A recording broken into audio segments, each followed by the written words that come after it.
जय मसीह के दोस्तों, स्वागत है आप सभी का फिर से हमारे इस वीडियो श्रृंखला में, जहां हम श्रेष्ठ गीत की पुस्तक से मानव जीवन के बहुत ही अहम हिस्से यानी सेक्स, विवाह और प्रेम के बारे में देख रहे हैं, सीख रहे हैं कि परमेश्वर का वचन इस बारे में क्या कहता है और किस प्रकार से हम इसमें से सीख सकते हैं और अपने जीवन में इन बातों को लागू कर सकते हैं और परमेश्वर के दृष्टिकोण को हम देख सकते हैं। तो हमने पिछले अध्याय में यानी हमारे तीसरे वीडियो में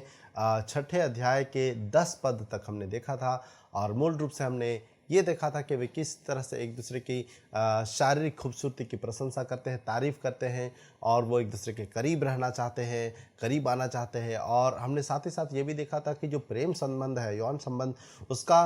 कोई भी एक तरफा हिस्सा नहीं है, वे दोनों ही इसमें शामिल होना चाहते हैं। एक पहल करता है तो दूसरा प्रतिक्रिया देता है और इस प्रकार से दोनों मिल करके बिना किसी शर्म, बिना किसी डर, बिना किसी चिंता के प्रेम संबंध का या फिर कहें यौन संबंध का आनंद लेते हैं। आइए अब हम यहाँ से आगे बढ़ करके जो पति ने जो पिछले वीडियो में अपने अंत में देखा था, वो सार्वजनिक रूप से अपनी पत्नी की खूबसूरती के बारे में बताता है, सुलेमान की 60 पत्नियों और 80 रखेलियों से तुलना करते हुए। और वहाँ से आगे हम देखते हैं कि उसके प्रत्युत्तर में जो पत्नी है क्या कहती है और फिर वहाँ से शुरुआत करके हम इस भाग में जो वचन का जो हिस्सा है वो पूरा हम देख करके समापन करेंगे। और फिर हमारे अगले वीडियो से हम दरअसल में इसके जो अनुप्रयोग हैं, विशिष्ट अनुप्रयोग हैं, क्या क्या बातें हम सीख सकते हैं, उसके बारे में हम इसके वर्णन को देखेंगे। तो आइए हम यहाँ से आगे बढ़ते हैं। जो दुल्हन है या फिर जो कहें जो पत्नी है या प्रेमिका है, याद रखिए जिस प्रकार से मैंने आपको पिछले वीडियो में भी कहा था कि जो प्रेमिका और जो दुल्हन शब्द है, वे दुल्हन शब्द तो निश्चय ही विवाह के दायरे के अंतर्गत है, लेकिन जो प्रेमिका और प्रेमी शब्द भी है वो भी दरअसल में वैवाहिक दायरे के अंतर्गत है। वो विवाह से पहले की बात नहीं कर रहा है, लेकिन विवाह के बाद में एक दूसरे से किस प्रकार से संबंधित है इसके बारे में वो कहता है। तो यदि मैं कहूँ प्रेमी या प्रेमिका, तो आप मत ये मत सोचिए कि ये सारे वैवाहिक दायरे से बाहर की बात की जा रही है या विवाह से पहले की बात की जा रही है। नहीं, स्पष्ट रूप से ये सुनिश्चित किया गया है, कहा गया है, 2 बार चेतावनी अभी हम देख चुके हैं कि जब तक सही समय ना हो यानी विवाह का समय ना हो जाए, विवाह के बंधन में आप ना बन जाए, तब तक हमें परहेज करना है और खुद को उस परिस्थिति में पड़ने से रोकना है। और एक बार जब हम वैवाहिक संबंध में बन जाते हैं और फिर हम इसका खुल करके आनंद ले सकते हैं बिना किसी शर्म और बिना किसी डर और भय का, पूरे शांति के साथ। तो यहाँ पत्नी कहती है, मैं अखरोट की बारी में उतर गई कि तराई के फूल देखूं और देखूं कि दाखलता में कलियां लगी और अनारों के फूल खिले कि नहीं। मुझे पता भी ना था कि मेरी कल्पना ने मुझे अपने राजकुमार के रथ पर चढ़ा दिया। तो यहाँ पे हम देखते हैं कि जो पति अपनी पिछले अध्याय में हमने देखा या फिर पिछले वीडियो में हमने देखा था कि जो पति है वो अपनी पत्नी की खूबसूरती की तारीफ कर रहा है सार्वजनिक रूप से। अब यहाँ पे हम देखते हैं कि जो पत्नी है वो अपने ही ख्यालों में या फिर अपनी कल्पना में खोई हुई है और उसे इस बात का कोई भी अंदाज़ा नहीं था। लेकिन अचानक से ही आकर के जो उसका पति है वो उसे अपने पास ले लेता है, अपने करीब में ले लेता है। और ये समझने वाली बात यहाँ पे ये है कि ज़रूरी नहीं है कि ये हर समय तय किया जाए और पहले से एक समय की निश्चित किया गया है। जो यौन संबंध के लिए है पति पत्नी के बीच में, ये एकाएक भी हो सकता है। और जिस प्रकार से हम भोजन करते हैं वैसा नहीं कि सुबह दोपहर शाम, लेकिन ये अचानक से जब भी किसी के मन में ये बात उभरती है वो अगले व्यक्ति के सामने इस बात का प्रस्ताव रख सकता है। इसलिए यहाँ पे जो पत्नी है वो कहते हैं कि मुझे पता भी नहीं था कि मुझे अपने राजकुमार के रथ पर चढ़ा दिया। वो सोच ही रही थी, वो ख्याल में ही थी और उन्होंने निश्चित भी नहीं किया था, लेकिन वो एक दूसरे के करीब में पाए जाते हैं। इस प्रकार से हम इसे देख सकते हैं, जिसकी प्रतिक्रिया में जो उसकी सहेलियां हैं वो उससे कहती हैं कि लौट आ हे सुलेमान, लौट आ कि हम तुझ पर दृष्टि करें। उसकी जो सहेलियां हैं वो और अधिक अपने जो दुल्हन है उसके साथ समय बिताना चाहती थी, व्यतीत करना चाहती थी, लेकिन जो पति है वो उसे अपने पास चाहता है, अपने करीब चाहता है, उसके साथ वो समय बिताना चाहता है। अब वो जो उनके साथ थी, उनके पास थी, उसके बारे में दृष्टि करते हुए या फिर नज़र डालते हुए वो क्या कहता है, जो पति है वो क्या कहता है, इस बात को हम देख सकते हैं क्या तुम सुलेमान को इस प्रकार देखोगे जैसे महनेम के नृत्य को देखते हो? तो हो सकता है कि वो जो अपनी सहेलियां हैं उनके साथ मिलकर के वो नृत्य कर रही थी, के साथ कतार में थी, लेकिन उसके नाचने की कला से वो विशेष रूप से जो जो पति है वो मंत्रमुग्ध होता है, उसे बहुत ही अच्छा लगता है, उसका मन उस पर लग जाता है, या फिर उसे वो बहुत ही भाता है। इस बात को वो नोटिस करता है, ध्यान देता है कि वो किस प्रकार से अपनी सहेलियों के साथ मिल करके नृत्य कर रही है। और ख़ास करके इसका एक संबंध हम ये भी सीख सकते हैं कि हमारे भारतीय परिवेश में कई सारे जो नृत्य होते हैं वो एकल नृत्य नहीं होते हैं, लेकिन वो एक झुंड में किस प्रकार से आप एक दूसरे का हाथ पकड़ करके एक झुंड में एक साथ लय मिला करके आप तालमेल मिला करके नाचने का कोशिश करते हैं, नाचने का आनंद लेते हैं। वहाँ उस परिस्थिति में हम देखते हैं कि किस प्रकार से जो जो दुल्हन है उसे वो ध्यान देता है, दुल्हा, कि वो बहुत अच्छे तरीके से जो थिरक रही है या फिर तालमेल मिला पा रही है और वो गड़बड़ी नहीं कर रही है। कई बार इस प्रकार के नृत्य में यदि आप तालमेल नहीं मिला पाए तो आप गड़बड़ी करेंगे और दूसरे को भी आप ठीक से नृत्य करने में या फिर नाचने में आप बाधा डाल सकते हैं। लेकिन यदि आपको साथ में लय मिलाना मालूम है तो आप इसका आनंद ले सकते हैं और दूसरे भी इसका आनंद ले सकते हैं। तो वहाँ से आगे 7वें अध्याय के पद एक अगले अध्याय में पहुँच करके जो पति है वो कहता है, हे कुलीन की पुत्री, तेरे पाँव जूतियों में क्या ही सुंदर है, तेरी जांघों की गोलाई ऐसे गहनों के समान है जिसको किसी निपुण कारीगर ने रचा हो। तेरी नाभि गोल कटोरा है जो मसाला मिले हुए दाखमधु से पूर्ण हो। तेरा पेट गेहूं के ढेर के समान है जिसके चहुं और शोषण फूल हों। तेरी दोनों छातियां मृगनी के 2 जुड़वे बच्चे के समान है। तो यहाँ पे हम देख सकते हैं कि जो पत्नी है वो एक अलग स्थान की तलाश में है, वो एक अकेलेपन को ढूंढ रही है,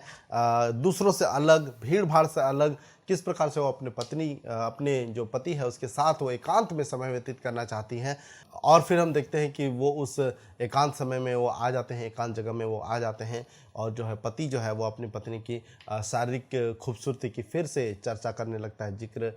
करने लगता है। और एक बात यहाँ पे हम ये भी देख सकते हैं कि जो नाभि है और जो पेट पर गेहूं के ढेर के समान जो बातें कही जा रही हैं, ये दरअसल में एक तरफ से व्यंजना है, आप इसे कह सकते हैं, या फिर इस प्रकार से कह सकते हैं कि ये यौन संबंध में बात करने के बारे में, या फिर जो सबसे आंतरिक अंग है स्त्री के, यदि आप कहें उसकी जो छातियाँ है या फिर योनि, उसके बारे में कहने का एक व्यंजना का तरीका है, जहाँ पे कई बार जो थोड़ी सी शर्मनाक बात होती है तो आप वो सीधे सीधे ना कह करके व्यंजना का इस्तेमाल करते हैं, ताकि वो शब्द सुने बिना ही लोगों को भाव पता चल जाता है कि आप क्या कहना चाहते हैं। तो ये जो नाभि है और जो पेट की गोलाई के बारे में कहा जा रहा है, जो जांघ के बारे में कहा जा रहा है, ये दरअसल में एक व्यंजना है। और इसे सुन करके जो पत्नी है या फिर प्रेमिका या फिर जो दुल्हन है वो तुरंत ही समझ सकती है कि वो क्या कहना चाह रहा है, या फिर उसके मन का जो भाव है या फिर उसके जो विचार है वो क्या है, उसके बारे में इस बात को तुरंत ही समझ सकती है। तो हम यहाँ पद 3 में देख पाते हैं कि किस प्रकार से जो वो मृगनी के जो 2 बच्चे जुड़वे के बारे में कहता है, वो कल्पना कर रहा है, या फिर समझने वाली बात है कि जो मृगनी के जो बच्चे हैं वो बहुत ही आम तौर पर दिखाई नहीं देते हैं, आपको कभी कभार दिखाई देते हैं, लेकिन जब भी वो दिखते हैं तो वो बहुत ही प्यारे होते हैं, वो बहुत ही खूबसूरत और मनमोहक होते हैं। और आगे वह उसके गले के बारे में कहता है कि तेरा गला हाथी दांत की गुम्मट है, तेरी आंखें हेशबोन के उन कुंडों के समान है जो बत्रबीम के फाटक के पास है, तेरी नाक लबानोन के गुम्मट के तुल्य है जिसका मुख दमिश्क की और है। तो यहाँ पर हम देख सकते हैं कि जो पहले जो वो खूबसूरती का वर्णन कर रहा था वो उससे सिर के से लेकर के नीचे की ओर जा रहा था शरीर में। यहाँ पर हम देखते हैं कि वो नीचे से अब ऊपर की ओर उसके सारी खूबसूरती का जिक्र करता है, उसके सारी खूबसूरती का बयान करता है। इसके आगे हम 7वें अध्याय के 5 पद में हम देख पाते हैं, वो कहता है कि तेरा सिर तुझ पर करमेल के समान शोभायमान है और तेरे सर के लटे अर्गवानी रंग के वस्त्र के तुल्य हैं, राजा उन लटाओं में बंधुआ हो गया है। यहाँ पे हम देख सकती हैं कि किस प्रकार से उसके बालों के बारे में जिक्र करते हुए वो कहता है कि मैं तुम्हारे प्रेम में इस प्रकार से पड़ गया हूँ मानो मैं तुम्हारे खूबसूरती में, बालों में यानी तुम्हारे खूबसूरती में बंध गया हूँ, मैं उसका गुलाम हो चुका हूँ, तुम्हारी खूबसूरती का गुलाम हो चुका हूँ, या फिर कहे तुमने मेरा मन पूरी तरह से मोह लिया है, मुझे अब इसे कहीं और लगाने की, नज़र कहीं और फेरने की ज़रूरत बिल्कुल मुझे नहीं है। इस बात को हम यहाँ पे देख सकते हैं। पद 6 में वो कहता है अपनी पत्नी के बारे में, हे प्रिय और मनभावनी कुमारी, तू कैसी सुंदर और कैसी मनोहर है। तेरे डील डॉल खजूर के समान शानदार हैं और तेरी छातियां खजूर के गुच्छों के समान हैं। मैंने कहा, मैं इस खजूर पर चढ़कर उसकी डालियों को पकड़ूंगा। तेरी छातियां अंगूर के गुच्छे हों और तेरी श्वास का सुगंध सेबों के समान हो। तो फिर से हम देख सकते हैं कि वे एक दूसरे के कितने करीब हैं। वो उसके जो छाती है या फिर जो वक्ष है उसकी तुलना वो अंगूर के गुच्छों से कर रहा है या फिर खजूर के जो गुच्छे हैं उससे कर रहा है। तो हम यदि कल्पना करके देख सकते हैं कि वो क्या करने की कोशिश कर रहा है, वो उसे अपने शब्दों में यहाँ पे बता रहा है। लेकिन हम देखते हैं वो कहता है कि तेरी जो श्वास है का सुगंध सेबों के समान है। तो वो एक दूसरे के कितने करीब है कि उसके श्वास के खुशबू को भी वो महसूस कर सकता है। वो एक दूसरे के कितने पास है, कितने नज़दीक है, इस बात को यहाँ हम देख सकते हैं। और यहाँ तक ही नहीं कि वो एक दूसरे के श्वास को महसूस कर सकते हैं, लेकिन पद 9 में कहता है, और तेरे चुंबन उत्तम दाखमधु के समान है। तो अब हम देख सकते हैं कि दोनों के होंठ मिले हुए हैं और वो कहता है कि दोनों एक दूसरे को चूमते हुए कहते हैं कि तेरा जो चुंबन है वो उत्तम दाखमधु के समान है, चाहने योग्य है, प्रिय है या फिर मन मोहने वाला है। इस प्रकार से वो उसकी खूबसूरती के बारे में कहता है। यहाँ से आगे हम देखते हैं कि पद जो 9 है, 7वें अध्याय का जो 9वां पद है, वहाँ से आगे जो बात है वो पत्नी फिर 9वें पद के दूसरे हिस्से से आगे ले जाती है। वो कहती है कि जो सरलता से ओंठों पर से धीरे धीरे बह जाती है ना। तो एक प्रकार से आप कह सकते हैं कि अभी तक जो बोलने की बारी थी चुंबन से पहले तक पति की थी, लेकिन चुंबन के बाद अब वो बात जो है पत्नी कह रही है। इस बात को हम देख सकते हैं। वो कहती है, मैं अपने प्रेमी की हूँ और उसकी लालसा मेरी और नित्य बनी रहती है। वो जानती है कि जो उसकी चाह है, वो इच्छा है किसी और दूसरे स्त्री या फिर दूसरे लड़कियों की और नहीं है, लेकिन वो उसके अपने पति की इच्छा को अच्छी तरह से जानते हैं कि वो उसे चाहता है, उसे पसंद करता है, उससे खुश होता है, उस पर आनंदित होता है। और इस बात को जानते हुए वो आमंत्रित कर रही है उसे और कह रही है 11 पद में, हे मेरे प्रेमी, आ हम खेतों में निकल जाएं और गाँव में रहें। फिर से हम यहाँ पे देख पाते हैं कि किस प्रकार से वो दूसरों से, शहर के भीड़ भाड़ से दूर गाँव में एकांत जगह में जाने के बारे में बात करते हैं। 12 पद में वो कहते हैं, फिर सवेरे उठकर दाख की बारियों में चलें और देखें कि दाखलता की कलियां लगी हैं या नहीं, कि दाख के फूल खिले हैं या नहीं, और अनार के फूल खिले हैं या नहीं। मैं वहाँ तुझको अपना प्रेम दिखाऊंगी। एक ऐसे खास जगह, एक एकांत जगह, भीड़ भाड़ से, शोर शराबे से अलग और शहर के अनजानेपन से अलग, गांव के एकांत के नज़दीकी घनिष्ठता और एक दूसरे के पास होने, एक दूसरे को अच्छी तरह से जानने, निकटता में समय बिताने के बारे में वो इस बात को कह रही है कि मैं उस खास जगह में, वो तैयारी कर रही है कहीं भी नहीं, लेकिन वो इस बात में हम ये समझ सकते हैं कि वो तैयारी कर रही है कि किस प्रकार से वो एक दूसरे को समय दे सकते हैं, एक दूसरे के साथ यौन संबंध में पढ़ सकते हैं और एक दूसरे का आनंद ले सकते हैं। पद 13 में वो कहती है आगे, दोदा फलों की सुगंध आ रही है और हमारे द्वारों पर सब भांति के उत्तम फल हैं, नए और पुराने भी, जो हे मेरे प्रेमी मैंने तेरे लिए इकट्ठे कर रखे हैं। तो वो इस बात को कहते हैं कि वो खुद को रोक नहीं रही है या फिर अपने पति को वंचित नहीं कर रही है, लेकिन वो कहते हैं कि तुम ये पाना चाहते हो, तुम इस बात को, तुम मेरा आनंद लेना चाहते हो, मेरे साथ अपनी खुशी को बांटना चाहते हो, शारीरिक रूप से घनिष्ठ होना चाहते हो, मैं भी तुम्हें इसकी अनुमति देना चाहती हूँ, मैं भी तुम्हें रोकना नहीं चाहती हूँ। और मैंने खुद तैयारी किया है कि जब तुम पहल कर रहे हो तो मैं भी पूरी तरह से खुद को तुम्हारे लिए देने के लिए तैयार हूँ। अब हम यहाँ से आगे अध्याय 8 में पहुँचते हैं और इसमें भी हम उसके बढ़ोतरी को देखते हैं। यहाँ से आगे वो क्या कहती है, व्यक्तिगत रूप से वो क्या कहती है उससे, और हम देखते हैं कि वो सार्वजनिक रूप से क्या कहती है ना। हमने पिछले वीडियो में देखा था कि जो पति है पहले उसके व्यक्तिगत रूप से खूबसूरती का वर्णन करता है, बयान करता है, और फिर शारीरिक रूप से भी बताता है कि वो कितनी खास है। तो उसी तर्ज पे या फिर कहें उसी अनुरूप में अब हम यहाँ पे पहले पत्नी को अपने पति की खूबसूरती, शारीरिक रूप से वो उसके बारे में क्या कहती है और क्या कितनी वो तैयार है उसके प्रति अपने आप को देने के लिए। ये बात कहने के बाद अब वो सार्वजनिक रूप से बताती है। क्या कहती है वो उसके बारे में, पद 1 में हम देखते हैं अध्याय 8 के, भला होता कि तू मेरे भाई के समान होता,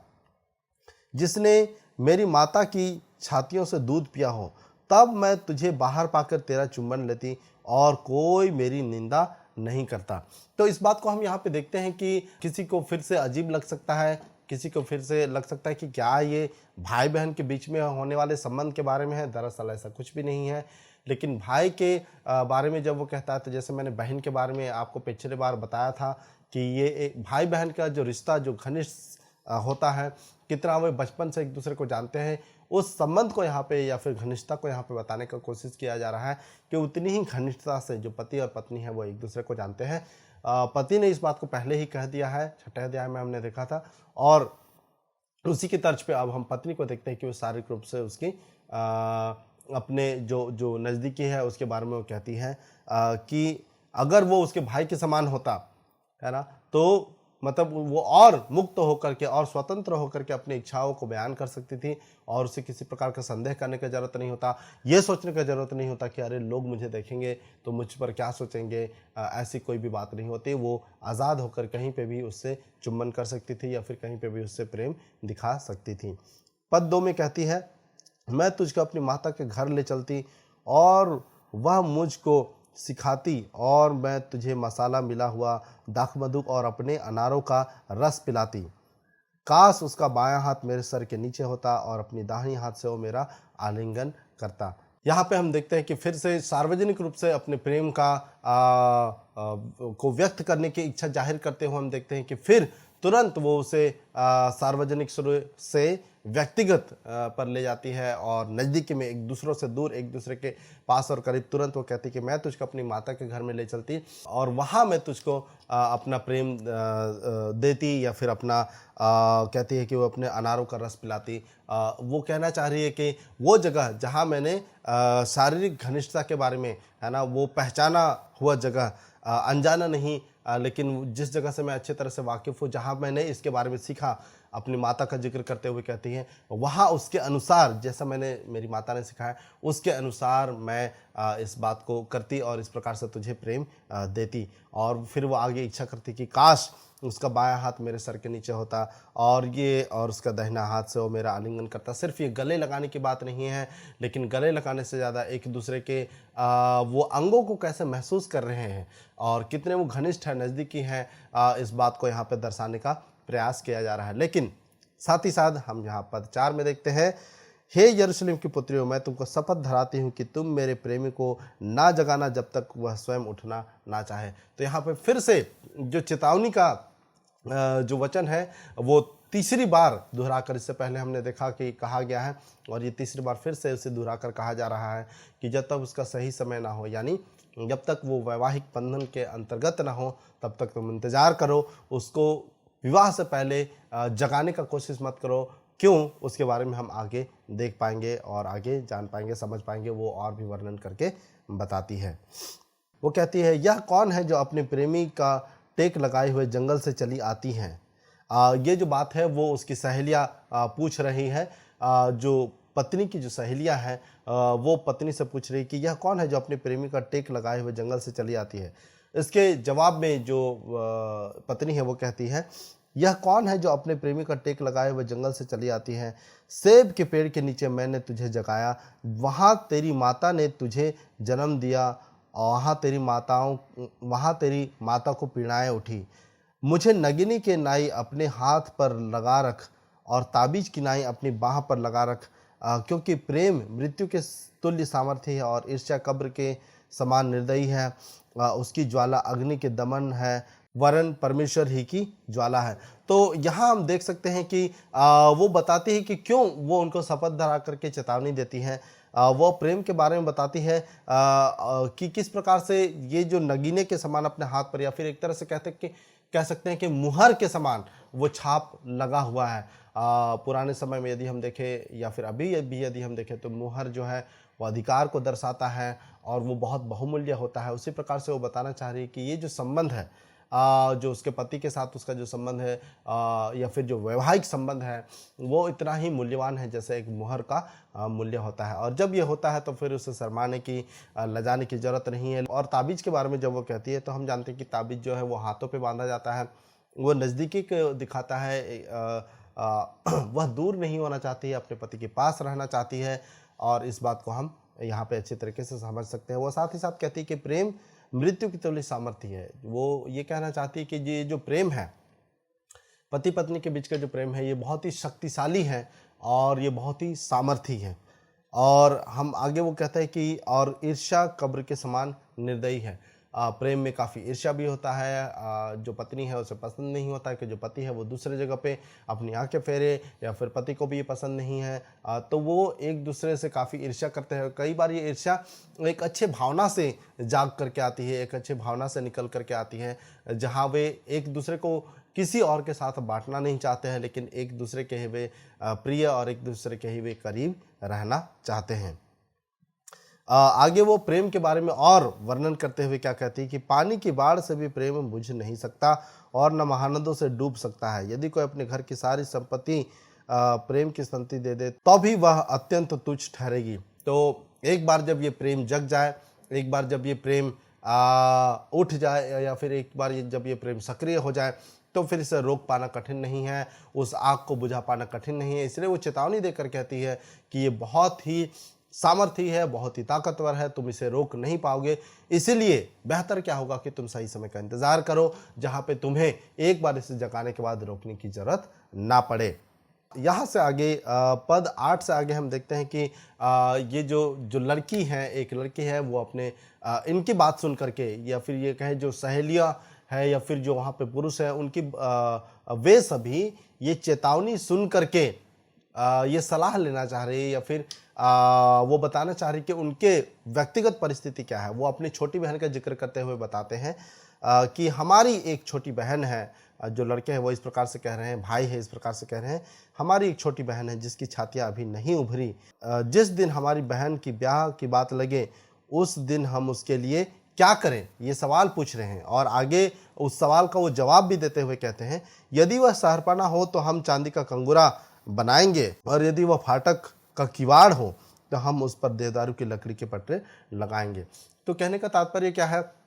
उसकी छातियाँ उभरी नहीं, मतलब वो उसकी उम्र कम है, वो अभी तक अपने सही विवाह के उम्र में नहीं पहुंची है, लेकिन जिस दिन वहाँ उस उम्र में पहुंच जाए तो फिर उस समय उनका बर्ताव उसके प्रति कैसा होगा, इस बात को हम देख सकते हैं या समझ सकते हैं। वो कहते हैं यदि वो शहरपनाह है, या फिर कहें यहाँ पे दो प्रकार के जीवन शैली की बात कही जा रही है एक जवान महिला के लिए, कि यदि वो शहरपनाह है, यदि वो अपने आप को शुद्ध रखती है, पवित्र रखती है, यौन रूप से वो अपने किसी को भी अनुमति नहीं देती है कि उसके पास आए, नज़दीक आए, वो यदि वो शहरपनाह है, दीवार है, तो वे चांदी का कंगूरा बनाएंगे, या फिर उसे और भी शोभायमान करेंगे, उसे और भी बेहतर तरीके से सजाएंगे। लेकिन यदि वो फाटक के किवाड़ के समान है ना, जो एक अनैतिक जीवन को दर्शाता है, जो किसी को भी अनुमति देती है, या फिर किसी के साथ भी शारीरिक संबंध बनाने के लिए तैयार होती है, उसके बारे में, ऐसे अनैतिक बहन के बारे में वो कहता है, यदि वो इस प्रकार से हो तो हम देख करके बैठते नहीं रहेंगे कि कोई बात नहीं, ठीक है, तुमको जो करना है करो, ये तुम्हारा है। नहीं, वो कहता है कि हम देवदार के लकड़ी के पटरे लगाएंगे, हम उसे बचाने का, उसे सुरक्षित रखने का, उसे शुद्ध रखने के लिए हर संभव प्रयास करेंगे। इस बात को हम वहाँ पे देख पाते हैं, जो भाई है वो इस प्रकार से कहते हैं। और फिर उनके प्रत्युत्तर में जो लड़की है या फिर जो पत्नी है वो कहती है, मैं शहरपनाह थी और मेरी छातियाँ उसके गुम्मट, तब मैं अपने प्रेमी की दृष्टि में शांति लाने के नाई थी। जो दुल्हन वो कहती है कि जब वो तैयार हो गई है ना, वो अपने शारीरिक अंग का जिक्र करते हुए बताती है कि छोटी बहन की तुलना में जिसकी छाती उभरी नहीं है, अब इसकी छाती पूरी तरह उभर चुकी है। कहने का मतलब अब वो तैयार है, वो विवाह के लिए तैयार है। और वो ये भी बताती है कि मैं शहरपनाह थी, है ना, मैं तैयार भी थी और साथ ही साथ मैं शहरपनाह थी, और इसलिए मैं अपने प्रेमी की दृष्टि में शांति लाने वाली थी, है ना। किसी प्रकार की जब शारीरिक संबंध का बात आया तो उसमें किसी प्रकार की कोई नाराज़गी या फिर कहे कोई संदेह या फिर कोई डर, ऐसी बात नहीं है। लेकिन वे खुल करके एक दूसरे का आनंद ले सकते हैं, खुल करके वो एक दूसरे का मज़ा ले सकते हैं और यौन संबंध का वे आनंद ले सकते हैं। इस बात को यहाँ पे दर्शाया जाता है। यदि ऐसी स्थिति है, शहरपनाह है, तो किसी प्रकार से डरने की ज़रूरत नहीं है। अपने पति के साथ वो दोनों एक दूसरे के साथ स्वतंत्र होकर शांतिपूर्वक ढंग से, मतलब उसके पास शांति है, वो किसी प्रकार का भय नहीं है, संदेह नहीं है कि उसका पति उसके बारे में क्या सोचेगा। नहीं, वो सुरक्षित है, वो शहरपनाह है और वो जानती है कि उसका प्रति उसके प्रति पूरी तरह से समर्पित है और वो उसका सम्मान भी करता है। आगे पद 8 के 11 से 14 में कहता है, बलहामोन में सुलेमान की एक दाख की बारी थी। एक और बार यहाँ पे हम तुलना करते हुए देखते हैं, वो सुलेमान का जो भव्य या फिर शानदार या फिर कहें बहुत दिखावा भड़कीला जो जीवन शैली था उसकी तुलना में तुलना करते हुए अपने दोनों का अपने वैवाहिक जीवन के बारे में बताती है कि बलहामोन में सुलेमान की एक दाख की बारी थी। उसने वह दाख की बारी रखवालों को सौंप दी, जिस पर एक रखवाले को उसके फलों की लिए चांदी के 1000 टुकड़े देने थे। वो मूल रूप से क्या कहना चाह रही है कि सुलेमान की जो दाग की बारियां हैं या फिर उसकी जो पत्नियां हैं वो मूल रूप से फायदे के लिए है या फिर मुनाफे के लिए है, और उसके लिए उसे पहरा लगा कर रखना पड़ता है कि कोई वहां तक पहुंच ना जाए, कोई उसका लाभ ना उठा ले, गलत फायदा ना उठा ले, और वो मूल रूप से लाभ के लिए है या फिर मुनाफे के लिए है। लेकिन वो अपने संबंध के बारे में, अपने वैवाहिक संबंध के बारे में कहती हैं, मेरी निज दाख की बारी मेरे लिए है, हे सुलेमान, 1000 तुझी को और फल के रखवाले को 200 मिले। वो कहना चाहते हैं कि सुलेमान की तुलना में जो मेरी दाख की बारी है वो इकलौती है, खास है, और वो दूसरों के साथ बांटे जाने वाली चीज़ नहीं है, लेकिन ये उनका जो प्रेम का संबंध है वो बहुत एक दूसरे के करीब है, एक दूसरे के घनिष्ठ है। और इस बात को फिर हम यहाँ पे देख सकते हैं, सुलेमान के भव्य जीवन शैली के ठीक विपरीत है। ये मुनाफे के लिए नहीं किया गया है और ये खरीदा नहीं जा सकता है, लेकिन ये मुफ्त में अपनी इच्छा के तहत अपने मन की मर्जी से एक सही दायरे में खुलकर एक दूसरे को दिया जाने वाला प्रेम है। ये खरीदा नहीं जा सकता और इसे किसी दूसरे उद्देश्य के लिए इस्तेमाल भी नहीं किया जा रहा है, फायदे के लिए इस्तेमाल नहीं किया जा रहा है। यहाँ पति को हम दोबारा कहते हुए अंत में देखते हैं, कहता है, तू जो बारियों में रहती है, मेरे मित्र बोल सुनना चाहते हैं, उसे मुझे भी सुनने दे। तो ये जो पति है वो कहता है कि तुमने बहुत ही अच्छी बात अपनी सहेलियों को बताई है, और अब वही बात, वही सलाह जो तुमने अपने सहेलियों को बताई है मैं भी सुनना चाहता हूँ, तू मेरे पास आ, मैं भी तुझसे सीखना चाहता हूँ। इस बात को यहाँ पे दर्शा रहा है। हे मेरे प्रेमी, शीघ्रता कर और सुगंध द्रव्यों के पहाड़ियों पर चिकारे व जवान हरिन की नाई बन जा। तो वो यहाँ पे उससे कहती है कि ठीक है, तुम जो ये जो सीखना चाहते हो, एक तरह से यदि हम समझना चाहते हैं तो वो कहना चाहती है कि मैं तुम्हें इसे बता करके सिर्फ नहीं सिखाना चाहती हूँ, ये सलाह सिर्फ देना नहीं चाहते, लेकिन आओ उसे हम एक साथ करके, है ना। वो कहती है कि शीघ्रता कर और सुगंध द्रव्यों के पहाड़ों पर चिकारे हुए जवान हरिन की नाई बन जा, है ना। आओ इसे हम करके सीखे। तो यहाँ पे हम देखते हैं कि जो ये अंत भी होता है ये फिर से यौन संबंध के साथ ही अंत होता है, कि वे उसी में फिर से लिप्त हो जाते हैं और एक दूसरे के साथ घुल मिल जाते हैं और आगे वो लोग इसका आनंद ले रहे होते हैं। तो यहाँ पे हम देख सकते हैं, यहाँ पे हम जान सकते हैं कि ये मूल रूप से सुलेमान का जो जीवन शैली था उस पर एक डांट है और